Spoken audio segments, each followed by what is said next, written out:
news emerging, and I've been getting emails and messages from people that one large trading bank, under the guise of being part of a loose agreement amongst financial institutions to pursue net zero or kind of, anti-climate warming policies, has been saying to customers who run or associated with the retailing and distribution of fossil fuels, that they will not lend them any more money, and they wish them to have paid back any loans they have by 2030. That is within 6 years.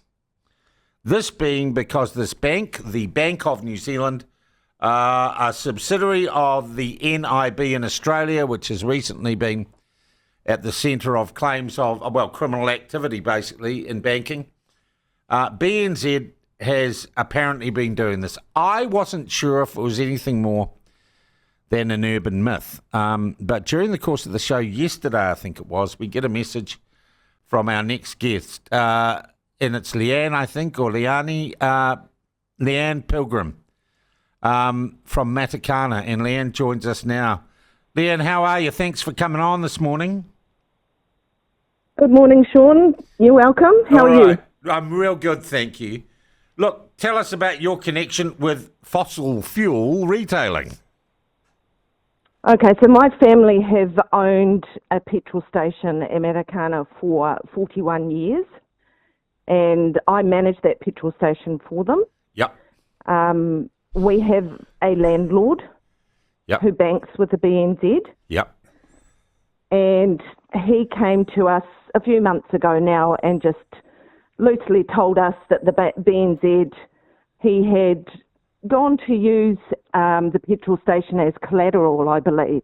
And they told him that they basically were not going to be lending any money towards petrol station purchases in the future, and that he had to have his loan that he had with them paid back within 7 years. And I had an email here from him, and the bank said to him in this email, commencing April 2024, BNZ's strategy/view on the oil and gas sector has changed, and that moving forward we are no longer able to provide any new lending to petrol stations or rely on security and income generated by the way of petrol stations held as security. And any existing loans to petrol stations will be phased out over the next 7 years. Wow. And so he has now refinanced with Kiwi banks who have had no issues. Oh, bloody good on him. Now, so your family been managing or leasing the land that the station's on, or the station itself off him for 41 years? Yes, so we owned the land and building up until about 10 years ago. And then the landlord purchased that from us. Okay, you'd be coming up busy time of the year, wouldn't you? Very busy time of the year, yes. Yeah, good on you. It's a lovely spot. Okay, my question then is, what about your business and your family? You're also in the same game. Do you bank with the BNZ? No, we don't, thankfully. Ironically, I did work for them for a short period back in the 90s. But no, I don't. We're not associated with them other than our landlord banking with them. And if you're a normal gas station, you're doing a lot more than selling gas. In fact, a major part of the business is convenience, coffees, stuff like that as well. Cigarettes, dare I say? Yep. Yeah. Yep. Yeah. It's all a big part of it.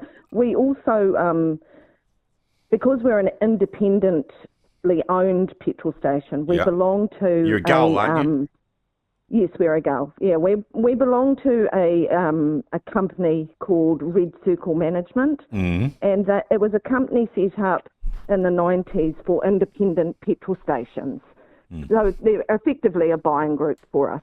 Yeah. Now, we received an email from the cooperative manager back on the 11th of November, and he states in here, many of you will be aware the recent policy changes at some of the major banks regarding regards to lending related to fossil fuel projects, one of the members of our Red Circle group has managed to get the attention of an MP, and I don't know who that MP is, that is keen to at least highlight to the government the impacts that the bank policies are having at ground level.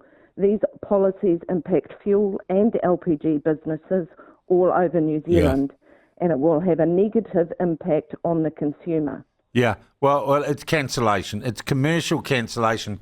And I think, and we asked the Bankers Association to talk about this. Nada, can't talk about individual stuff. I want to talk about the wider thing. Hopefully Roger Beaumont from the Bankers Association grows a pair on this and fronts for us next week. We tried to talk to BNZ and they wouldn't talk, but they're happy to front to say that they've changed their mind about not providing banking services to a dildo shop in Tauranga. Did you know that? No. That was a big story in the last week. There was some sex shop run by two women in Tauranga and they weren't going to offer banking services because they felt all icky about it. And their chief executive came out yesterday and said, "Oh no, we got that one wrong." Happy Yeah, to... I heard yesterday too. Is that the same thing with the Glory Vale? Yeah. And they're doing Glory Vale. And, you know, but here's my point too. You're part of your community. The gas station is still part of the community. You're part of its holiday economy. And if electricity is not going to be the answer going into the future, Leanne, it's going to be probably hydrogen.